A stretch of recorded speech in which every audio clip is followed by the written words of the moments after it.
What is going on, all you Pokemon collecting maniacs out there? This is Ryan, the PikaPikaPaPa, and you all know how excited I get to do this video every single month because this is hobby level, macro level, like incredibly cool information as to what has gone on in the hobby, at least in the grading space for the previous month. So we're going to be looking at PSA, SGC, CGC, Beckett, and we're going to look at the actual number of cards that were graded for the month of August. Not only that, we're also going to get in depth. We're going to be looking at the most graded sets in the TCG space. We're going to be looking at the most graded Pokemon in the TCG space. We're going to be looking at the most graded individual cards in this space as well as their gem rates. This is a video that is chock full of really, really cool information, and that is why I get so excited to share it with you every single month. Now, I will also say, even though I'm always super excited, I am even more excited for this one because we're going to see some firsts this month. We're going to see some records fall this month, and it is incredibly exciting for all of us who are here in this space. With that being said, listen, if you haven't hit the subscriber button yet, we are building an amazing community, and we would love to have you join us.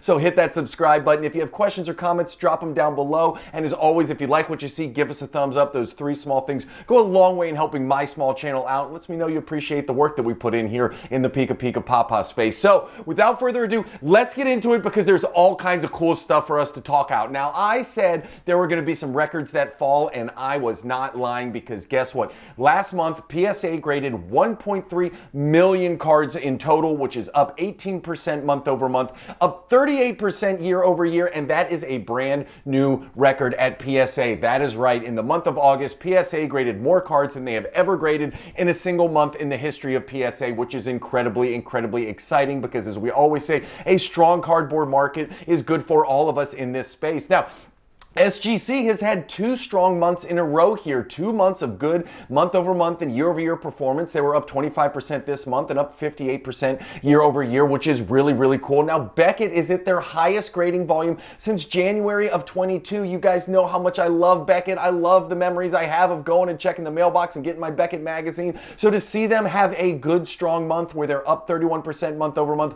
and up 82% year over year is really exciting for me. And CGC has been getting its tail kicked on this video over the last 3 or 4 months. So they are finally up year over year again, up 38%, and they are up a strong 52% year over year. And I talk about how important it is for the macro level hobby, right? We want all of these companies to do good. We want a lot of people to be interested in grading. For me and anybody else who is in this for the long run, I think that just shows a lot of people are in the same boat. This is the first month we have seen everybody up in every single category since we started doing this series, and we started doing this series back in December of 22, so it has been a long time, and it is really, really exciting. Now, I added one additional graphic on this that we don't always see, and that is the one on the right over there.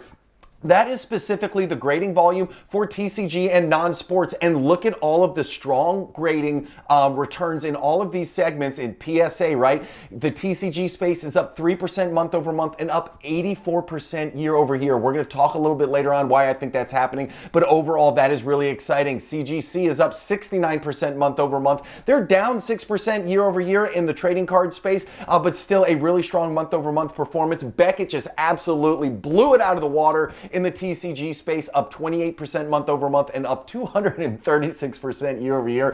Absolutely Looney Tunes there. And then you look at SGC specifically in the TCG space, they are down 3% month over month, but guess what? They're up 43% year over year in the TCG space. So as you will see, a whole lot more green and a whole little bit of red when we specifically are talking about how the grading is going in these big four grading companies in the TCG space, which again should have all of us very, very excited. Now, as I told you, we also talk about the most graded sets, and here there has been a little bit of a shakeup, but not a whole lot. We only saw 2 sets come off, which means we saw 2 new sets coming on, right? Triple Beat and Shiny Star from the Japanese segment fell off, and then Japanese 151 and Japanese Scarlet and Violet promos came up on here, which is really, really cool to see those 2. 151 didn't surprise me at all. We know that that is going to be the talk of the town for now, probably until the end of the year. The Japanese market is hot. They're going to do a restock of it because there has been so many of them. They're like restock, reprint, whatever you want to call it. I also wanted to talk about V-Star Universe, okay? V-Star Universe has been the #1 most graded set in the TCG space. That's irregardless of language, or it could be anything. It could be Yu-Gi-Oh, whatever.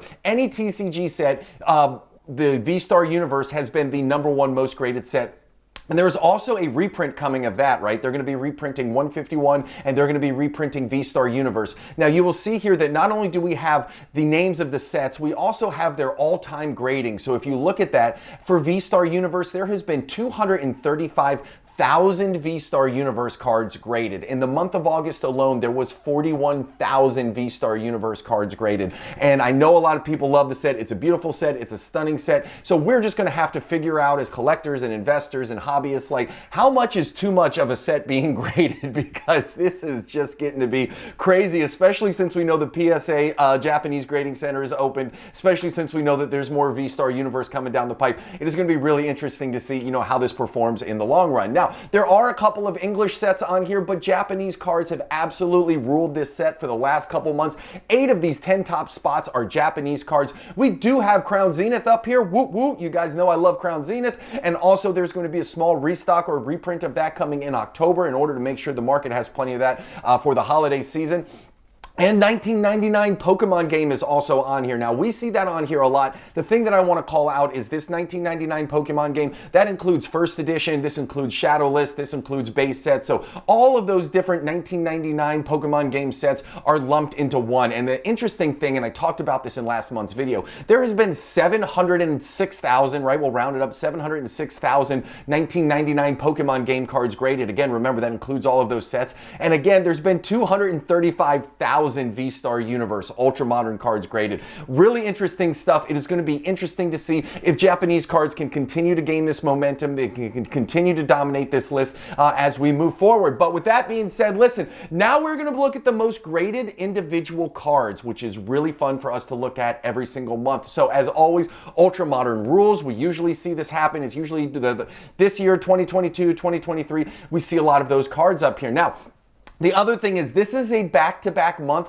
where we have absolutely 0 English cards on this list, and this is the first time we've ever seen simplified Chinese jump up here, and that is the Lily card from the gift box. It is really cool to see that. Usually there's Japanese, there's English. We have at one time seen a German set pop up here just kind of out of the blue, but it is always being dominated by English and Japanese cards. So to see simplified Chinese jump up here is kind of exciting for me, right? We did a video, I don't know, about a month ago at this point where we talked about how Pokemon printed 9.7 billion cards last year. And one of the things that we said is, yeah, that's a lot of cards, but remember, they also launched a new language, which was simplified Chinese. And we had talked about how simplified Chinese was seeing a lot of grading volume. So for me, when I pulled this information, I looked at it, it was really, really cool to see that one of those individual cards had made it on this list. Now, there's a bunch of all the cool stuff on here, but the Pikachu promo has been at #1 for a long time. Last month it fell off, but guess what? It has regained its proper spot at the top at #1. And then I love seeing this Magikarp from Triple Beat up here. I love it. I love it in the English version. I love it in the Japanese version. Just a stunning card. And then as always, we look at this as well. So not only do we have the total volume of cards that are graded, but we also have the gem rate, and we keep a close eye on month-over-month gem rates here at the PikaPikaPaPa channel because it's really interesting to see. Again, we've been doing this since December of 2022. The current gem rate is almost always, not always, but almost always lower than the all-time gem rate, which we use to kind of support the thought that we say, hey, the earlier you get your cards to PSA, the better. For whatever reason, we have just seen this over time, again, over what, 10 months worth of videos at this point. We see that the all-time gem rate is almost always higher than the current month's gem rate. So in this example, we have 4 of the 10 gem rates which are lower than the all-time gem rate. We have 4 of them which are flat, and 2 of them are actually up. So if you look at any of the older videos, this is a little bit off-brand. Last month we had 8 of them which were down versus all-time gem rate. So this was a really cool thing to call out. And again, the only reason we look at this is to just say, hey, if you have the money and if you're interested in grading, I personally suggest that you get them to PSA as quickly as possible for the best possible opportunity to get those high gem grades. Now, this is another thing that we talk about every single month, which is really cool. We look at the total number of TCG cards graded at PSA, but then we also look at it compared to what I call ball sports, right? Baseball, basketball, football. And you can see that baseball, basketball, football last month did really, really well. When you look at their change versus the prior month, baseball's up 34%, football's up 35%, basketball is up 37%, and all of this is great. Again, we want people to love collecting and investing and being a part of cardboard hobbies, even if they're not in TCG today, guess what? They could be like me and eventually transition over into TCG because I think TCG is where it's at. So I'm just excited to see all of these strong performances. The other thing that we do down below is you'll see that since December, I have been keeping track of TCG versus ball sports, those three: baseball, basketball, football that I talked about. And I had this belief that in time, TCG was going to overtake those three big ball sports and be the majority of the grading that is done at PSA. Now, you can see that it started off at 81.5%, then 70%. Then in February, we were up to 94, and then it kind of hovered in the 80s for a bit. Last month in July, we finally saw TCG be exactly what we had thought it would be in the long run. TCG overtook the ball sports and represented 122%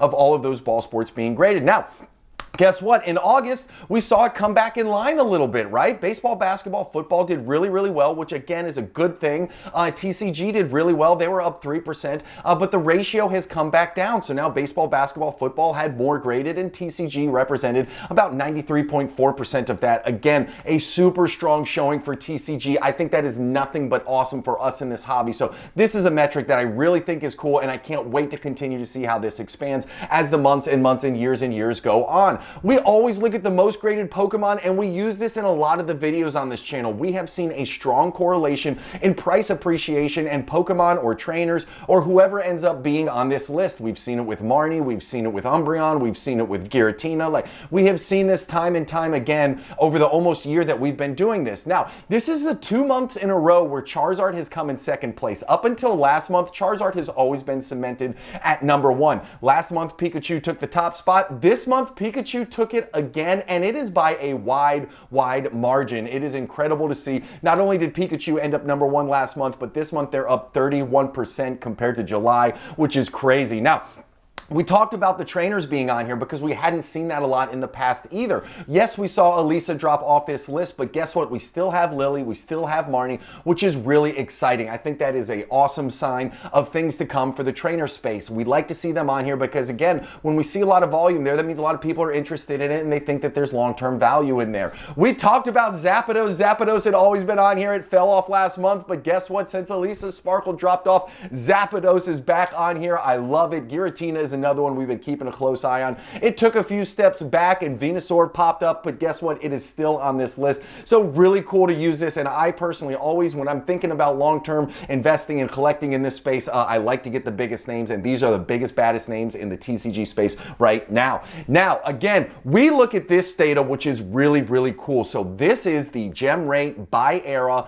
for these different grading companies, and what's really cool about TCG for PSA and Beckett is my dear friend Ryan, cool name, same name, love you, man, over at gemrate.com went ahead and broke out the TCG gem rates for PSA and Beckett for us, which was really cool. The interesting thing for me is last month when we looked at the PSA TCG gem rate in the 2020s, it was up at like 73%. We were talking about, you know, that is a really high number. We thought it might have been influenced by the fact that the Japanese PSA grading center came out. We all know Japanese cards grade really, really well.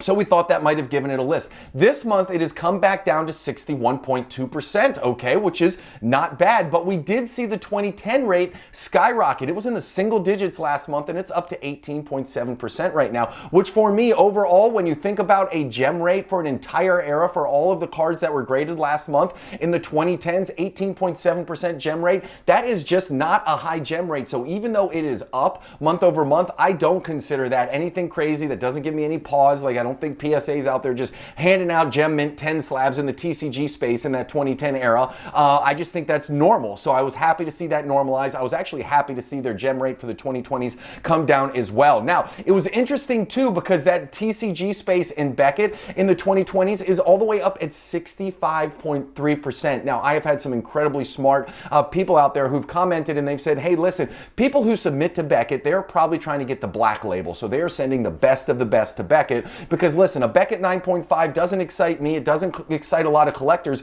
but the black labels have a very particular market out there and they do command a premium. So not overly surprised to see that high of a gem rate in there if you think that most people who are submitting to Beckett are probably trying to get that black label. And if they fall just a little short of the black label, you would imagine that unless they're, you know, new to the grading space and are still kind of getting their feet wet and are still kind of learning how to submit and things like that, you would think that most people who are pretty buttoned up at doing that would get a right? 9.5, a gem mint from Beckett. So not surprised to see that their gem rate is higher. Now, SGC and CGC's gem rate has actually dropped in the 2020 space. And I really focus on the 2020s because this is ultra modern, right? Ultra modern are the cards that you rip, you go straight from pack to sleeve. You know, they haven't been rolling around in your kid's dresser drawer or anything like that for any period of time.